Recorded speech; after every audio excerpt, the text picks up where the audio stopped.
You're watching Tea and Poetry with Dave Steele, the blind poet. Okay, just waiting for a few people to join us. It is Wednesday. It's another episode of Tea and Poetry, another hour of Tea and Poetry. A bit of a special one this week. So we're just going to give it a few minutes for everyone to kind of join on. You may see me as being the host, Barry Asman, but obviously I'm not Barry. Barry is mid-flight at the moment, making his way to California. We're going to be talking more about that in just a little while. Nice to see some familiar faces. Ken, all the way from Australia. Good morning to you. Sandra, how we doing? Travis, Val, and a few more joining as we go. So we'll just give it a few more minutes and then we're going to kind of kick off. But lots to tell you, lots to talk about. We're going to be covering my very exciting weekend, which is going to be starting in just a few hours with heading to the airport, but we're going to talk about that in just a little while. Let me just make sure I've got all my settings right. I'm going to be inviting you all to, I'm just going to put the audio, put the closed captions on. So I remembered how to do that this time. I am going to be inviting you all to turn your cameras on and join me. So in fact, we'll do that now as well. Get all the kind of technical stuff out the way first. So you should have a request to change to a panelist, which allows you to then turn your cameras on. You don't have to have your microphone on at the moment. We will be doing the usual. And yeah, let's just see. Fantastic. I'll just invite Travis one more time, change role to panelist, make sure you get that through. There we go. Okay, so good evening, everyone. Welcome to another hour of Tea and Poetry. My name's Dave Steele. If you've never joined us before, the Blind Poet, Barry Asman, who is normally with us, is not here this week because he is currently just about to land in Los Angeles before changing over and flying then to San Francisco, where I will be meeting him. Myself and my wife Amy will be meeting him tomorrow. Yes, tomorrow. God, wow. I can't believe it's finally here. We've been counting down for this day or this week for quite a while now, but it's finally here. Last night was a very exciting night. I was at the RNIB See Differently Awards in London, and we're going to talk a little bit about that in just a few minutes time as well, and I'll fill you in on how the night went and everything that went on that trip.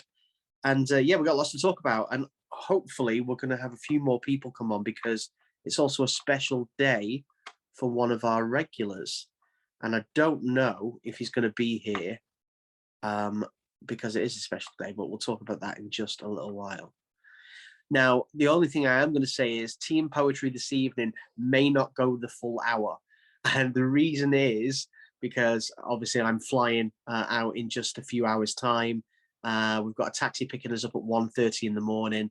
And the idea was that I try and get a little bit of rest before we fly out. But we're going to kind of play it by ear and see how it goes. But I am going to kick off, as usual, with a piece of poetry, something new and something that I've written recently.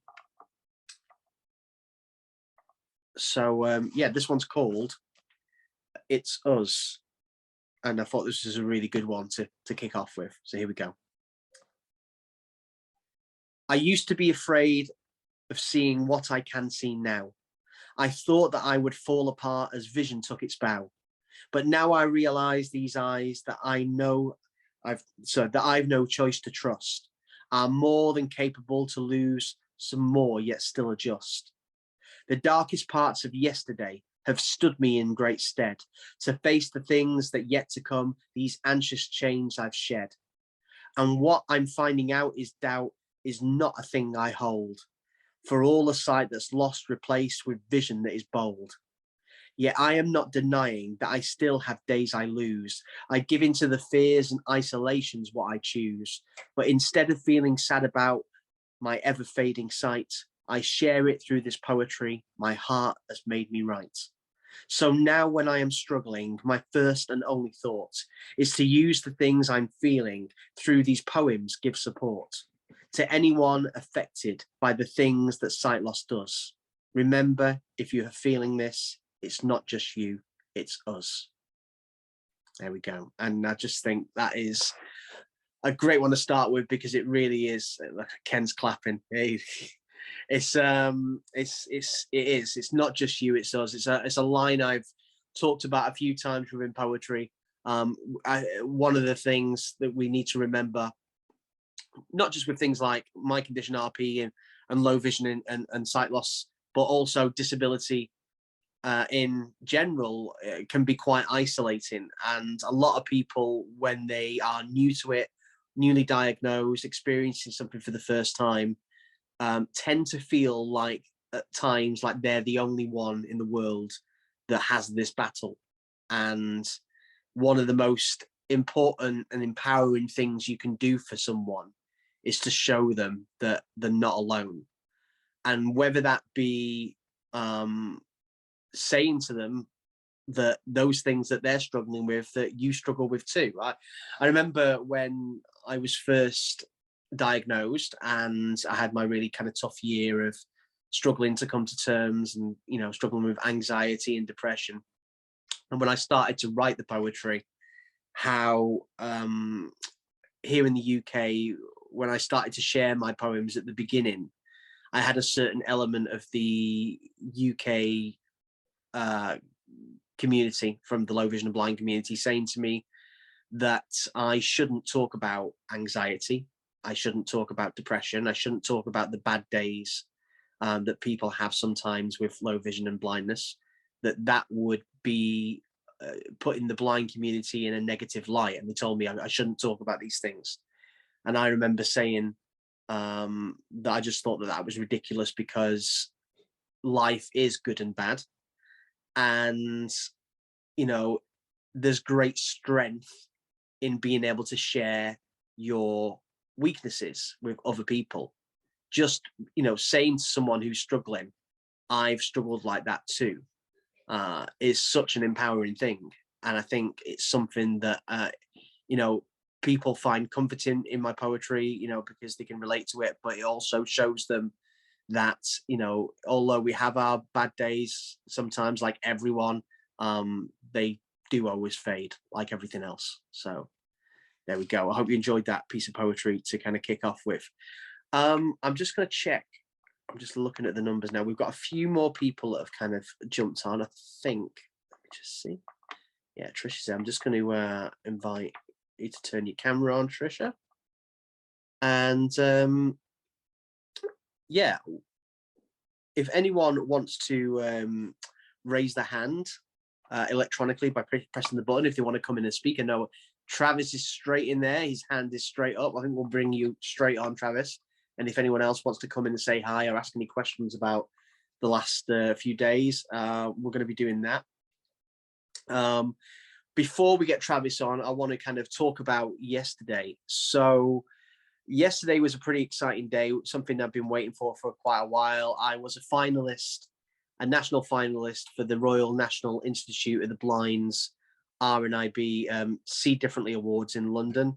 I travelled down to London yesterday morning, and there to meet me was Barry, who'd flown in all the way from America on Sunday.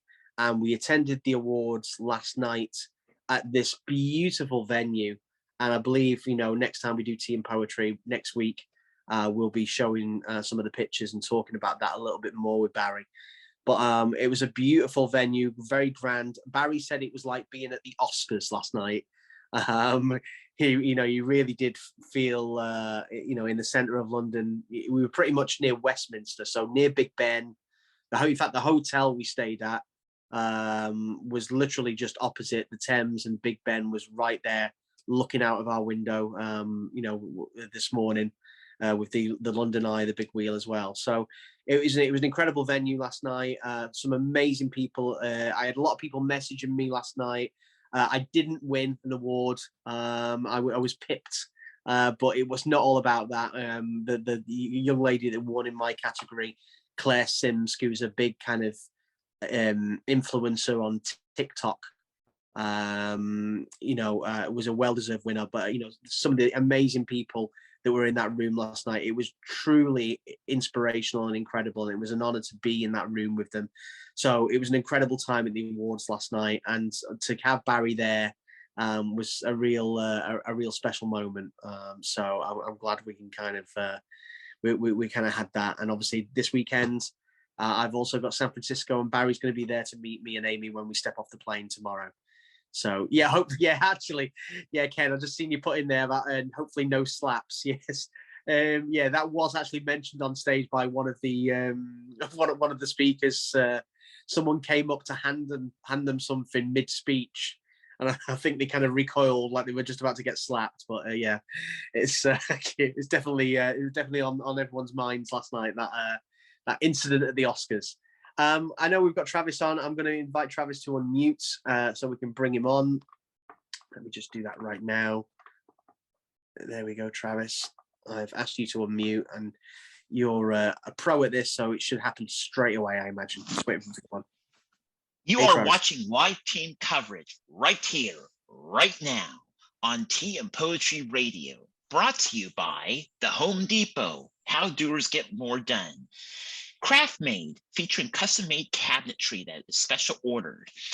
Audi, featuring the all-new Audi A4 all-electric. The Committee of London, featuring their grandfather clocks with the triple chimes, including Whittington, St. Michael's, and Westminster. And these fine sponsors. Here is Dave Steele. Travis, how the devil are you? Good. How about you? Yeah, so good to hear your voice. Yeah, it's been an exciting week. How's your week been? Good.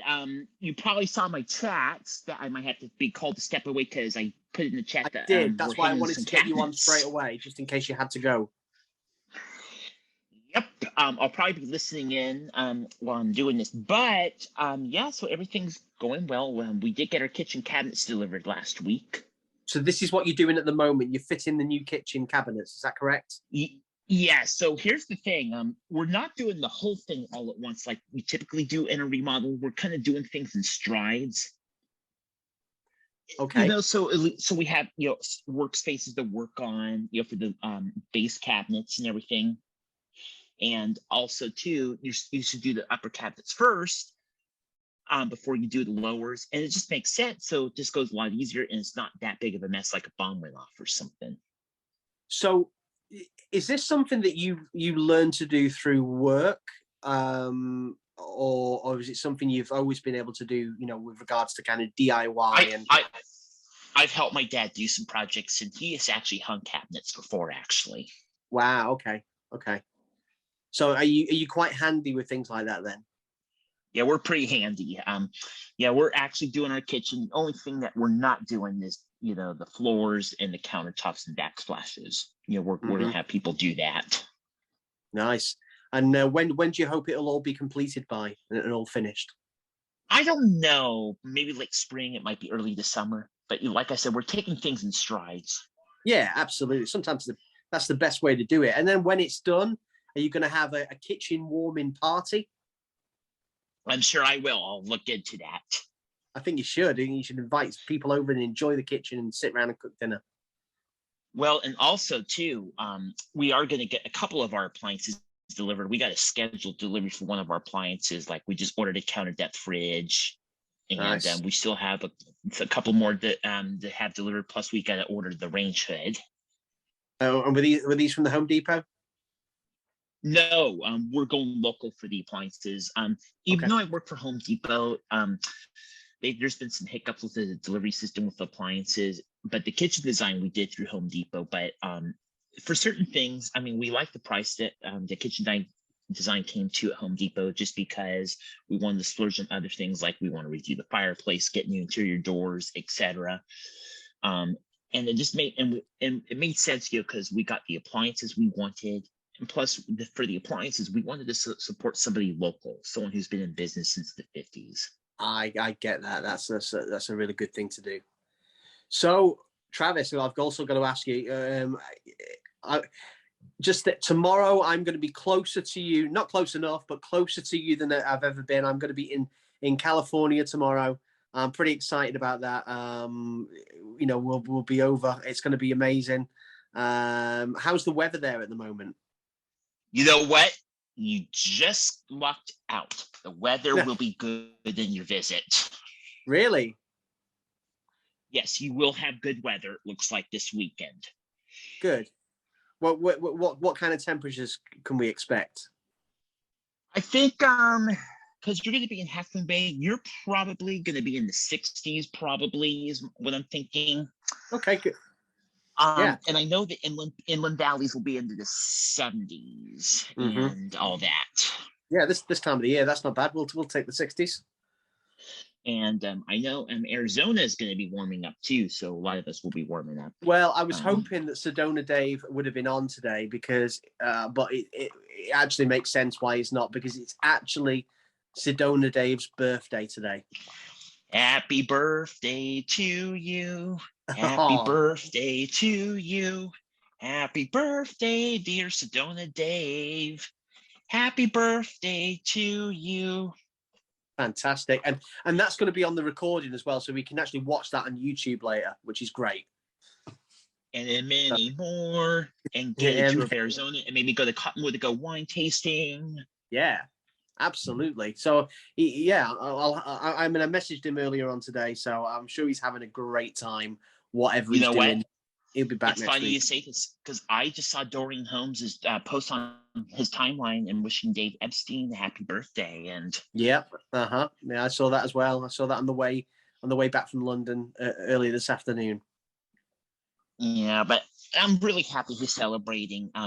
I know the temperatures are different in Sedona in terms of warm up, because the warmer temperatures in Arizona that they'll be getting, that's more if you're in Tucson and Phoenix and everything, because Sedona has a different climate. But when you go up to, say, Flagstaff or what have you, the winters are cooler, which means they get snow, and the summers are super mild. Because people like to go to those places when it's hot, to beat the heat. For example, in the summer, or they might drive to, to the coastal beaches, to California, and people want to go snow skiing up in Flagstaff, for example, and just go see the rock formations. And and of course, if you live in Phoenix or whatever, you're familiar. People want the nice mild winters, versus what the East Coast might be dealing with, for example, and all that with the snowbirds. So yeah, I was saying, Travis, before you go, it's going to be a long night for us. We were planning, because it obviously, UK time here at the moment, it's now 18 minutes past 9 at night. Yeah. And so our flight isn't till 6 a.m. And we were planning to kind of have a taxi pick us up from the house here at 2:30 a.m. to get us in to the airport for 3. Which is like 3 hours before your flight, which is about right, but fine. But recently, Manchester Airport, they've had lots of staffing shortages. They've lost a lot of staff due to the COVID and everything else. So they're trying to hire staff at the moment. And there's been news reports every single day for the last week or so now of 4-hour queues at the security at the airport, and people missing flights and everything. So it's been absolute chaos there due to shortage of staff. So we've now got our taxi booked for 1:30 a.m. So I think what we're going to do is we're going to stay awake now until we go, and then try and get some sleep on the second plane when we're on our way to America. I see. Yeah, you know what? And I know it's not just COVID, but it's just the way their staff, the staffing is too. Just yeah. But no, I am aware that there's been COVID cases in the UK, but hopefully you're doing okay and everything. And yeah. I mean, the numbers have gone up slightly, but nothing. We're nothing to the point where all the regulations are gone. No one's wearing masks. This is just. It's funny actually. We were talking about this the other day, and actually, this would be something really non-sight loss related to talk about a little bit tonight. Is we've noticed, and I'm sure it's the same over there as well, there's been lots of people getting ill recently, not COVID related, just kind of really bad colds and sickness bugs and things like that. Yeah, I was reading an article the other day, and a doctor was saying that what it is, it's happening around the world, because over the last couple of years with lockdown and how it's all been with the restrictions, we're not used to mixing with people anymore, and our immune systems have dropped so low that now the restrictions have all come down as they are here, and there's a lot more kind of interactions and mixing with people for the first time in a long time, that people are just getting really ill really quickly, you know, with like little bugs and things like that, because we just haven't got our immune systems anymore. You know, it's funny you say this because I had a coworker last Monday who had to go home early because her stomach didn't feel right, and I almost wonder if maybe she had a little bug, like a 24-hour thing or less. And also, what doesn't help, she's been under a lot of stress because her husband has some health issues going on. I almost think too, if you're under stress, and if she was under stress, that could have been linked to that, what you're talking about. So I'm kind of wondering if that might be linked with one of my coworkers, you know, my cashiers having kind of that stomach virus last Monday. Yeah, absolutely. I think that, you know, that's what tends to happen is if you're not, you know, mixing, it's like, you know, when they say with like babies and little children, you should allow them to kind of get dirty and play, and you know, you shouldn't have everything too cleaned and too sterilized, because they need to build up their natural immune system. And that's the same, you know, not just with children but with grown-ups. And if we're not, you know, subject to the natural kind of germs and bugs that go around because we're isolating, then we, you know, when we do return to kind of normal life, you are going to get sick. It kind of makes sense, doesn't it? You know, it does. And it's interesting. I got a news brief on my phone today. I think May 23rd, all the restrictions could be bye-bye, I think, related to COVID, I found out in the United States. I think so. Yeah, I think so. I think it's, you know, here in the UK, it's you know, there's been no restrictions now for a little while. It's kind of mask wearing is down to a choice, you know, and I think it's not the COVID of now isn't the COVID of a year, 2 years ago. It's mutated and weakened, and yes, you know, there's still people who are going to be vulnerable to it, and you've got to be careful. Like diabetics, the diabetics, look at those guys. Of course. But you know, other than that, it's we've got to kind of live with it as well, haven't we? Yeah. Well, I have to. Oh, what happened there? Someone named PG, I think. Oh, Philip. Wait. Yeah, that'll be Phil. Oh, you know what? I think, okay, that is Phil. I couldn't figure out who that was. So, yeah. So, Philip, that is good to hear from you, buddy. And that is great that you're going to meet Dave tomorrow. I'll tell you what, though, if you came down to the Central Coast along with the Tea and Poetry group, we could all get together with Alice and our tribe and everything. It'd be incredible, wouldn't it? Yes. Oh.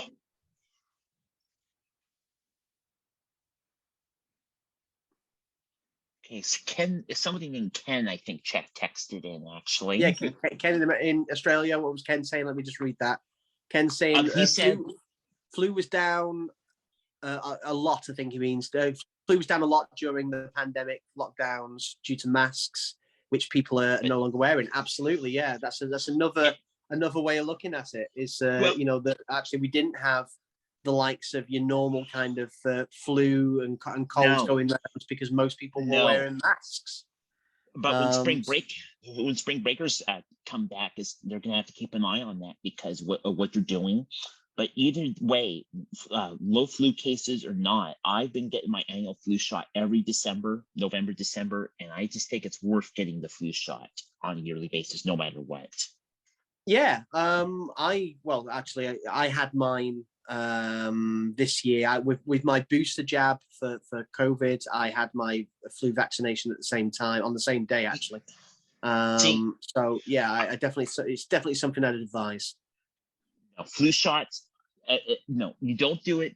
You have to do it not because of COVID. You're doing it to protect yourself during flu season. COVID no, absolutely. What I'm saying is, when we had our booster vaccinations here, they were offering the flu shot at the same time. Yeah, that's the way to do it. I had both of those done too on my end. I had the booster and the flu shot same day, and I tell you what, I'm glad it was done so I didn't have to go back. Yeah. Just to but no, it was one of the things because I work on the floor at Home Depot, and this is like with our tribe that we have here, got to protect myself, even my grandkid, my niece and nephew, everybody. It doesn't matter Absolutely. what. No, absolutely. Well, listen, Travis, I'm going to let you get back to hanging cabinets and listening in when you can. Thank you so much for being with us again, as you always are. You never let us down, Travis. You're always there. So I want to say thank you so much for all your support, and I'll have lots to share next week from the trip, and I can't wait to eventually get down and meet you as well. And hey, safe travels. And Barry, I hope you're having a safe trip as well. And you the whole 9 yards. So I will see you next week. Happy birthday, Sedona Dave. Dave, hope you can be back with us next week. Thank you, Travis. Thank you. Okay. So I'll get Travis to mute yourself now, if that's okay. If anyone else wants to come on, we are going to wrap things up in just a little while, because as I said, I am going to try and get organized, get a little bit of rest in. We'll do a big, full hour of team poetry next week. And we'll have lots to talk about. Barry will be back. I'll be back here in the UK from a very busy week. It'll be the Easter holidays here as well. So we've got lots to kind of talk about next week. But I'm just going to give it one last opportunity for anyone who wants to raise their hand and come on and talk. I don't know if Ken wants to come on, or I'm just looking to see if there's anyone else that's actually put their hand up. I can't see if that has.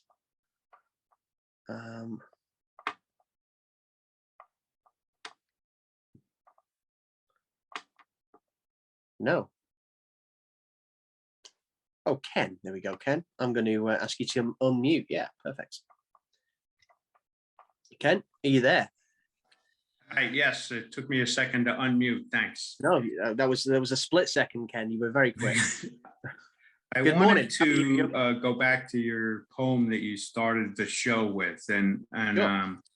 I have a thought, something I wrote a while ago that I think is sort of reinforces some of the ideas in your poem, and it has to do with boldness and bravery. I think boldness can be defined as going into the unknown, even though you don't have any idea really what you're getting into. And I think those of us in the low vision world, we're used to being bold. We just don't see as much, and some very much less than others.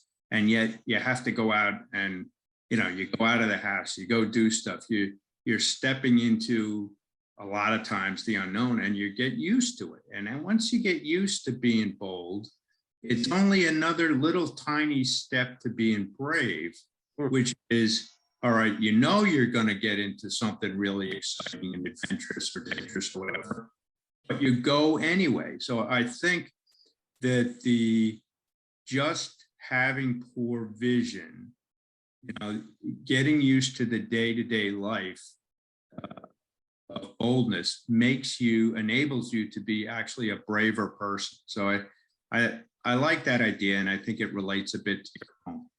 Yeah, me too. I really like what you said there about being bold and brave. It reminds me of something. If you think about most of us at the beginning of our kind of coming to terms with, a low vision and starting to lose our sight, to kind of how we kind of progress and become more bold. I am more bold now than I was, 5 years ago or 5, 6, 7 years ago when I first started to, really dramatically lose my sight. But I've obviously got a lot less sight now. So I had a lot more sight at the beginning of my journey, but I was probably more hesitant, more anxious, and would isolate myself a lot more than I do think now. that would be a very, very normal response. So, and that's down to loses a part, thinks about the loss. So like I talk about this actually now, so you've just reminded me. So like I was in London today. I was coming back from the RNIB Awards, this morning. I got an earlier train, which was really good. But I don't know if any of you have ever been to London, but you've got the underground system in London, the tube, as they call it, and it's very, very busy, and it's very confined, tunneled spaces underground. And there's a lot of people down there, especially during kind of, rush hour in the morning, people to and from work and trying to get to work. And when I first started traveling down to London regular, being a person with low vision was about 4 or 5 years ago. I used to, I went back to, I worked as a singer for years, and I actually went back to singing just after I started to lose my sight, to get my kind of confidence back up, because being on stage is a place I've always felt confident, and I thought it'd be great to go back and do some gigs and work as a singer when I first started losing my sight again, because it was something that was going to give me an outlet for my passion. So I met this guy who lived in London, who I used to kind of work for the same company, doing entertainment. And we decided we were going to put together an act and do like a Blues Brothers tribute act. And we did this Blues Brothers tribute act. And I used to travel down to London every, like 2 weekends out of every month, and we'd do some shows. And going down to London that first time, I remember to do like one of the first gigs down there. I remember feeling incredibly anxious because I was trying to, adjust to like this new level of sight. But I got my assist. It was the first time I ever had assistance booked to help me, on and off the trains, and help me with tube journeys as well. And I remember doing that for quite a while. But anyway, the reason why I'm bringing this up now is, so today, when I left Barry at the hotel, we checked out of our hotel this morning at about 9 a.m. And he got an Uber straight to Heathrow Airport to get his flight. And he said to me, do you want an Uber? Do you want me to get you an Uber to take you to the train station? And I said, no, it's fine. I said, I'm just going to kind of have a little wander and I look around and see some of, Big Ben. And it's not a place I get to come and visit too often, this part of London. So I'd like to have a little look around, and then I'll make my own way to the station. And without even thinking, I found myself using my cane, weaving through crowds in the underground during rush hour on my own, got on the tube with my bag, with my cane, got through the busy crowds again, up into Euston Station, managed to get through a busy kind of line at the ticket information to change my train ticket over to an earlier train, got on the train, all the way back, no assistance needed. Good and on you. without even thinking. And I've got a lot less sight now than I did, even a year ago. But it's down to what you said. Yeah. I'm bold now. And that is the difference. And, with boldness, you become to be brave. Good on you. You're exactly right. And I think that's but that's something I think it's good to reflect on things like that. I think we all need to give ourselves credit, because we've all, come on, we've all progressed. And actually, you can have a lot less sight and be more bold. And I think that's something that we need to remember. I speak to a lot of parents of children with low vision and blindness. And I had a message from someone, a family that I've been kind of supporting for a good number of years now.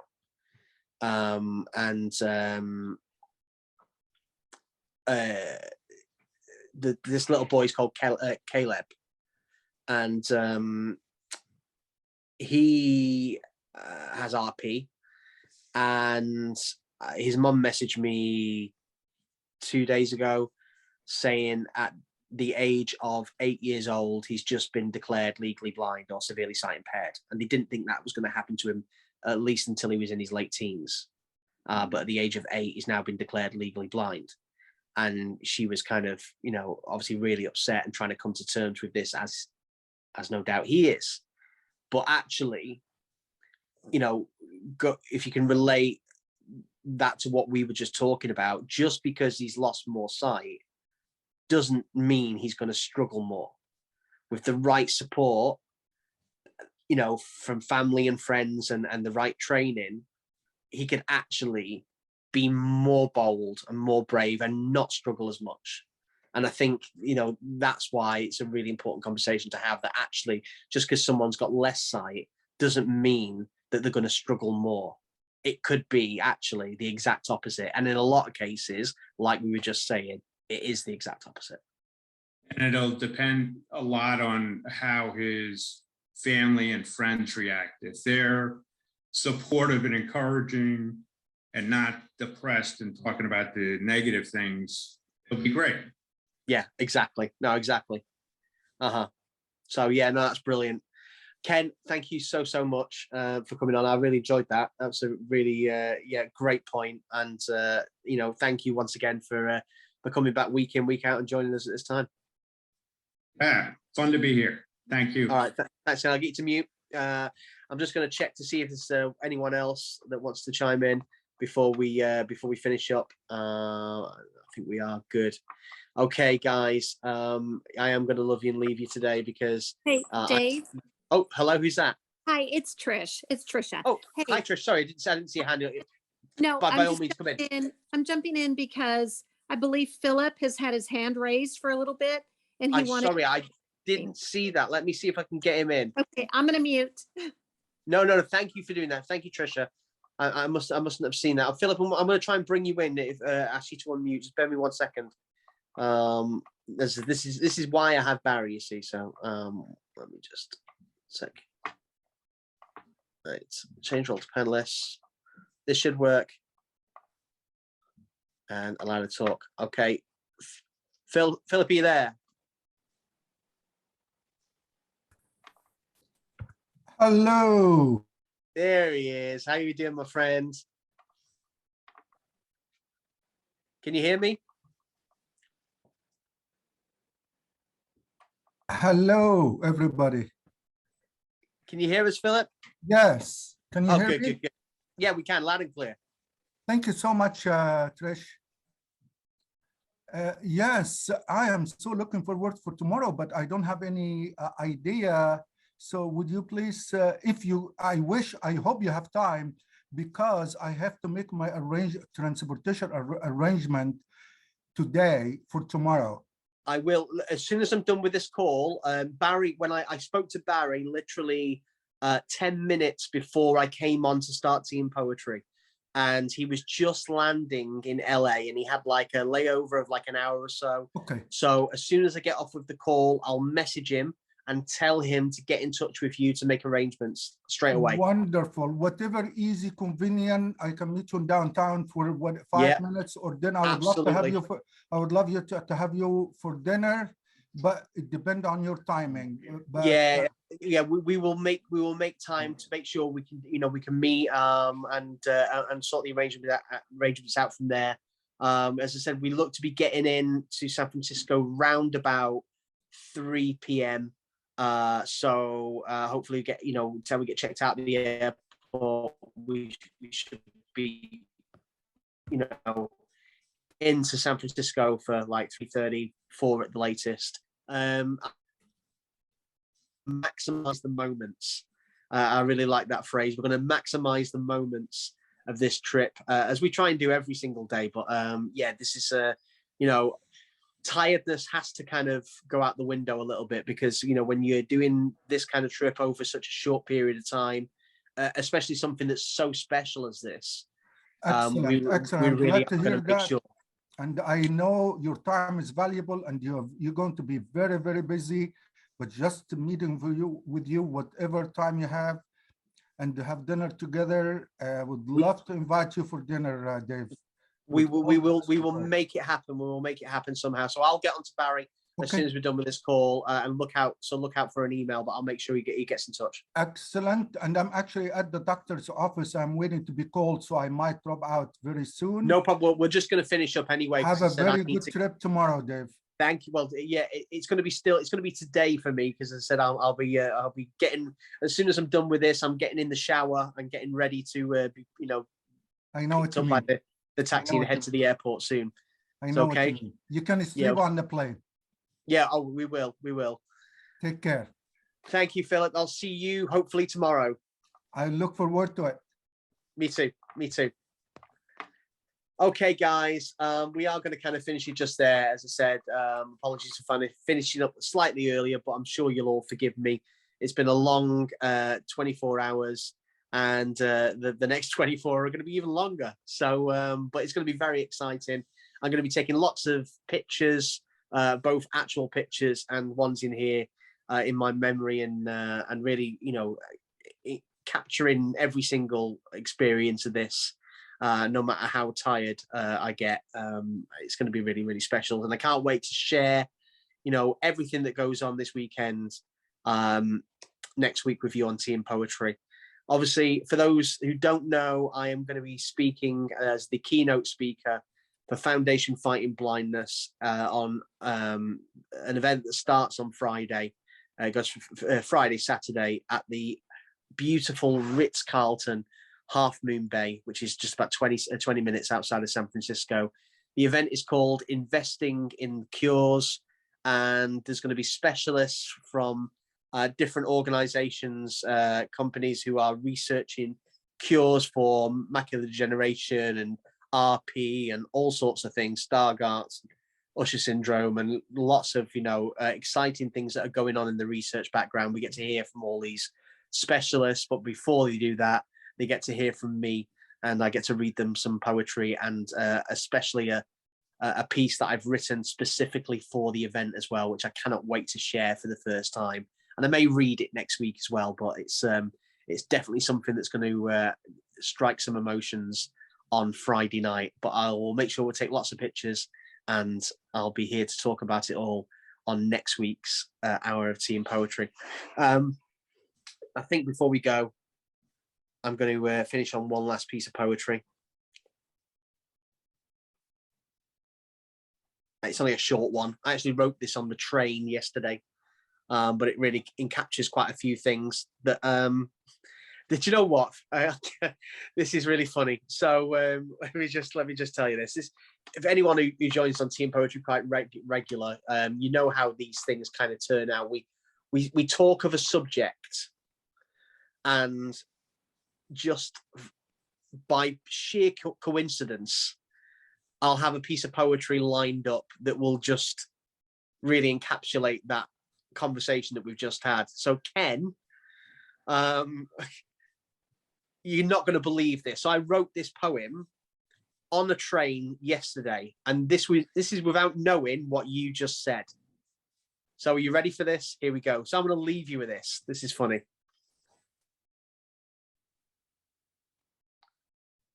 I used to feel so sad about the sight I fight to hold, but all the things that I once feared have cleared and made me bold. Although my eyes are almost done, I've won more than I've lost. I'm thriving blind, and in my mind, it's worth more than its cost. Yet people still don't understand why I feel blessed to see. These days through shrinking tunnel, it's a challenge meant for me. The darkest times that we all face replace the fear with pride. Remind us when we think we're done that there's more left inside.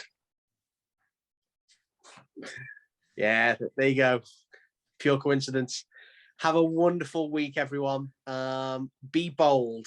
That is, I think, the key word for this week. Go out there, whatever you're doing this week, whether it's hanging cupboards like Travis is doing, traveling to San Francisco with a cane, going out, doing your day-to-day things. Just be bold, okay, guys? And I will be back next week to tell you all about this amazing trip. So thanks again, guys, and see you soon for another Hour of Tea and Poetry. Take care.